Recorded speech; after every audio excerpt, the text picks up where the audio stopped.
Sumugod kayo dun sa gera at magpatayan kayo. Tapos, amin na rin yung request nyo kung anong gusto nyo iluto namin kapag pinaglalamayan na kayo. Ano gusto nyo? Ano? Sotanghon? Espaldo? Sopas? Ano?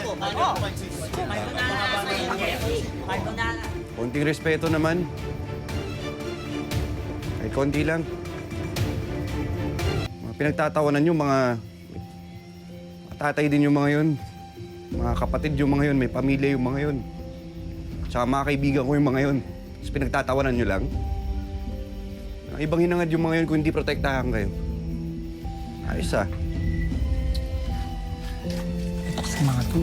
Sino ba nagdaldal mo? Susobling sa ako. Parinig, ito rin narinig. Ano?